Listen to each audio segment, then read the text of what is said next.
what we're talking about is funding operations in Iraq. The war in Iraq has been won. Okay, we have the firepower over there to pretty much do whatever we need to do. The question before us is winning the peace in Iraq. And one of the jobs that I had when I was over there, I had I think just a great privilege of working with the provincial reconstruction teams.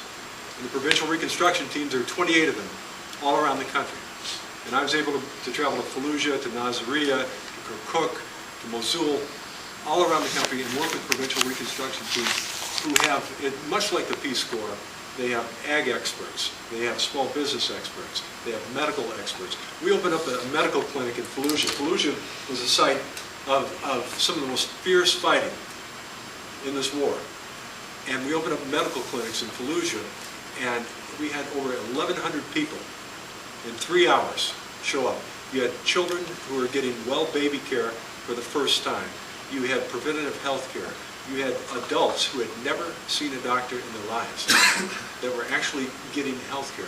So what I'm telling you is we are making a difference. And when you get outside of Baghdad, and what you have to understand is the kinetic activity, the fighting that you see over there, it's by armed militias, not armed militias, but criminal elements that are coming in from Syria, that are coming in from Iran, and they're coming in to stir things up. You know, I can tell you when I first got there last summer, and we would take incoming fire. It was very kind of helter-skelter as it would come in. Since Easter, when I was there, and the incoming fire would come in very, very systematically and very succinctly. And it was coming in from the criminal elements that you're seeing there. So what I am saying is we need not to defund operations in Iraq.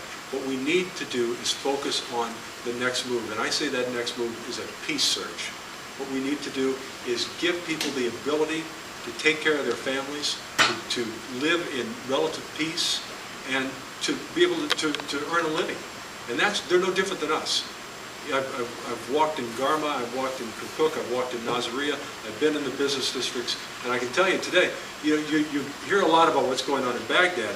When you fly over Baghdad in the Black Hawk helicopter, you see the amusement park is up and running, you see traffic jams, you see people going to school, people going to work, and some sense of normalcy is returning to their lives. So I think to defund operations in Iraq would be a colossal mistake. What we need to do is work on a peace surge. We need to work on the diplomatic efforts. We need to work on enlarging the coalition, because make no mistake about it, what we're talking about, what we're fighting for right now is our Western way of life.